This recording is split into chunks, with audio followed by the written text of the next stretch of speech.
This is the Transformers Generations Studio Series 86, figure number 09 from Transformers the movie, all the way back in 1986.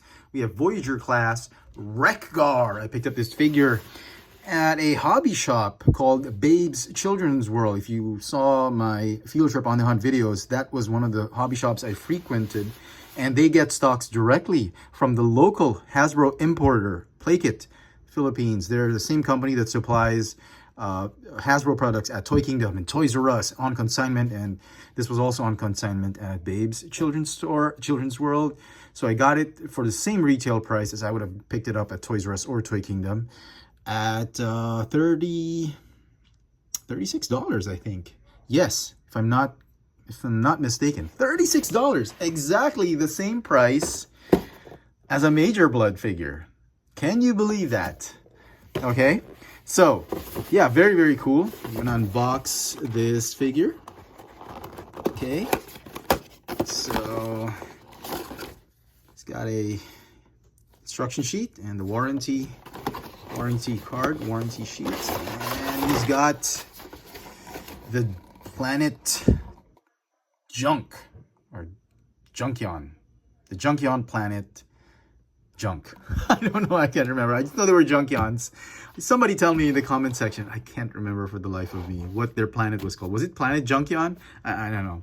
But I remember they were the Junkions. It was a planet full of debris, and Ultra Magnus perished, and then they repaired him and brought him back to life. Amazing, right? So he comes with two shields or motorcycle wheels. And then he comes with a melee weapon. It's actually pretty cool. Nice spinning melee weapon. And the figure itself. Figure looks very nice. Got some really nice details on that head sculpt. Very nice. He's got some nipple guns. The plastic feel, if you look at it for the first time, it feels cheap. But when you hold it, it feels premium. It feels hard enough. It looks like it's 3D printed, but it's not. It's actually very good quality plastic.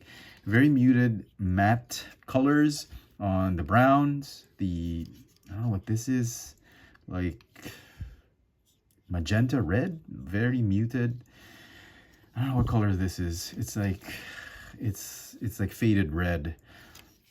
And he's got some spikes on his forearms and on his knees. Be careful, they're hard plastic, so they could really poke your skin or poke an eye out. So be careful with these things. Articulation for the figure. It's got a ball joint neck, the torso swivel, and a little bit of an ab crunch. Shoulders go in and out. I love this. I love that there's a molded armpit right here, so it doesn't, when you move the shoulders out, it doesn't give you a hollow space. Bicep swivel, hinge elbows, swivel wrists, the hips, ratchet, you do the splits, do forward and backward, thigh swivel, hinge knees, the feet go up and down. Rocker tilt? Yes, but only the soles. It's not an ankle, it's a rocker tilt for his soles of the feet. Very nice. It's a nice way of putting that rocker joint without necessarily trying to put a hinge here on the hinge. So very nice engineering on the robot. The shields or the wheels, you can plug them on to the forearms or right here on beside the knees, like that. Just like in the old G1 or like in the show or movie. You can hold his melee weapon like this, and you can store the weapon right there. If you don't feel like having him hold it, store the melee weapon right there.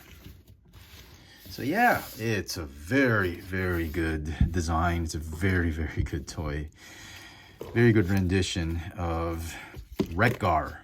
So transformation, let's get rid of the accessories for the time being. Okay, then you're going to start with the upper torso. You want to fold the chest downwards like this. Fold the back part out like this. And then what you want to do is this whole, open up the shoulders, and you fold out this motorcycle the front part of the motorcycle, like that. I love the way it compresses on his back, hides it very nicely. Okay, and then you want to fold down that ab crunch, that waist hinge right there. And you want to fold that whole torso just like that. And then what you want to do is you want to sort of squeeze in that head onto that, just behind the headlamp of the motorcycle. It feels like he's driving the motorcycle. And that will form the gauges on the dashboard of the dash of the motorcycle. I see some nice detailed gauges right there at the back of his head. I thought that was very nice. I'll make sure you want to push that chest hinge all the way in. And then at this point, you want to fold this shoulder assembly like so that the bicep line up and tab onto the chest, just like that. Okay. Now, before you do that, like what I did, you'd want to tab in the wheel first, because it's very difficult. You don't want to break that tab once you've tabbed it in and you forgot the wheel. So tab the wheel in first, and then you can finish off by tabbing those hands right there. Okay, it kind of reminds me of the GoBot cycle, the way he transforms. So I thought that was pretty cool. Okay, in the back part, you want to form the seat of the motorcycle. You want to bend the knees in the reverse direction, fold the feet up, tab in the wheels, squeeze the wheel right in the middle of his thighs or knees. It should tab in nicely. Just like that. Straighten out that seat. You have to make sure that the motorcycle seat is straight, otherwise the wheel is going to scrape that hinge right there. And then the kickstand or the motorcycle stands right here, the back of his calves. Fold those down so that he's balanced and stable. So, and this one, it's gonna plug in right here, like a mini propeller on his back. I thought that was neat and cool. So yeah, it looks so accurate to the movie. Well, as accurate as you can get. This is as good as it gets, folks. If you have another one, you can actually put another Wreck-Gar figure and make him ride another Wreck-Gar in the motorcycle mode. So I thought that was cool. It's very, very akin to how we saw Wreck-Gar and the Junkions in the movie. Some final thoughts. I think it's a great figure. This is the best Wreck-Gar figure we've ever gotten in the Generations line from Hasbro. The previously released deluxe class Wreck-Gar figures were great. They were amazing during their time, but I think this is the more definitive figure if you're looking for a very good Wreck-Gar figure to represent the Junkions in your Generation shelf. This Studio Series 86 Wreck-Gar figure is the one to pick up. The figure is going to get a 10 out of 10. Best of luck to everybody hunting this figure down. Let me know in the comment section what you think of this new Studio Series Voyager class Wreck-Gar. Hit that notification bell so you never miss out on any of my latest video reviews. And if it's your first time here, please subscribe. Thanks for watching.